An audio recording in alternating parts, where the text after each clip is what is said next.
parle de plus en plus de ces attaques informatiques. Là, c'est un des plus importants CIUS au Québec qui est touché par cette attaque, le CIUS du centre-ouest de l'île de Montréal. On a réagi assez rapidement, là, on va y revenir dans un instant, pour limiter les dommages, mais ça s'ajoute ça à la STM qui a eu depuis 2 semaines une attaque qui nuit énormément à ses services. Là, on apprend ce matin que la réserve Huron de Wendake a été piratée également.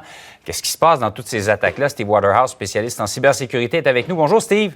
Bonjour, Jean-François. D'abord, je le disais tout à l'heure, en termes de sécurité informatique, la chaîne est pas plus forte que le plus faible de ces maillons. Il suffit d'une personne qui laisse entrer les pirates et c'est terminé. Exactement. Et ce maillon faible, c'est vraiment l'être humain à travers la chaîne de la sécurité, et peu importe dans quelle industrie. Tout se repose justement sur la compréhension de la menace, compréhension de la situation.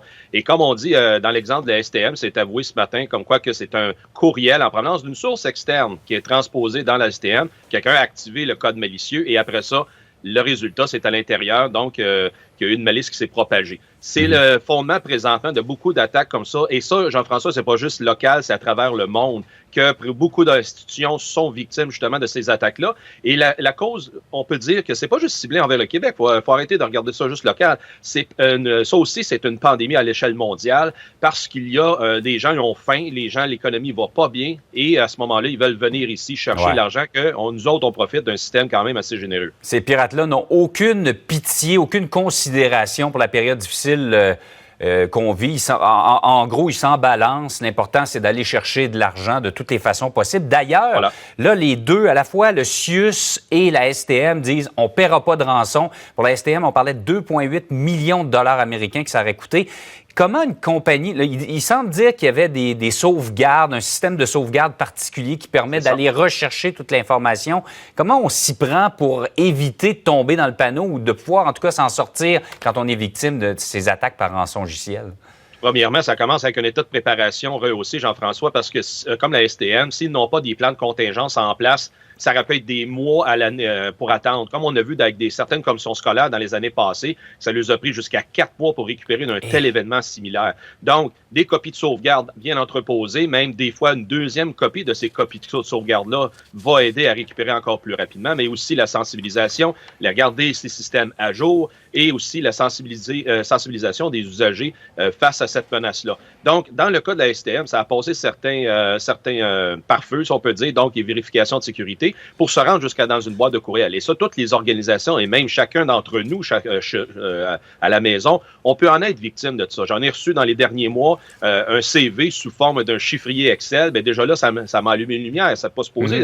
Je comprends pas qui peut soumettre un CV en Excel et qui contenait justement de la malice pour être capable d'infecter mon système, le crypter et demander rançon.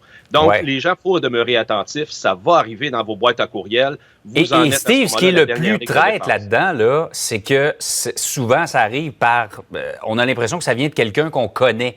Mais avant de l'ouvrir et d'ouvrir surtout les pièces qui sont attachées, là, parce que je pense que si on ouvre le courriel, c'est pas tant le courriel que ce qui est ajouté au courriel. Faut vraiment se poser une question. Est-ce que ça semble vraiment venir de cette personne-là? Si vous avez de l'anglais dans le message et que la personne ne parle que français, il faut se poser des questions, là. Exactement. Et donc, il faut vraiment questionner. Je ne m'attendais pas d'avoir une correspondance de telle ou telle personne. Simplement l'effacer, ça va régler la situation. Si vous êtes curieux et vous allez au-delà, et dans la majorité des cas, des rançongiciels, dans la présente, j'appelle ça cette pandémie de rançongiciels, c'est des macro-fonctions qui demandent à activer, qui va télécharger l'élément malicieux et infecter vos systèmes. Donc, c'est vraiment de se questionner et en même temps, maintenir une bonne cyberhygiène, surtout en ce mois de la cybersécurité, c'est bon de le rappeler, c'est-à-dire de s'assurer que les mots de passe sont à jour et qui sont vraiment d'une certaine complexité, garder ces systèmes à jour, avoir une copie de sauvegarde, tout ça va faire en sorte que ça va améliorer et ça va réduire le risque que ça peut vous arriver. Mais on n'est pas exempt. Une grande organisation, comme elle est à un niveau personnel, on est susceptible de se faire solliciter de cette façon-là. Steve Waterhouse, merci beaucoup de ces sages conseils. Merci d'avoir été avec nous. C'est un plaisir. Bonne journée. Au revoir.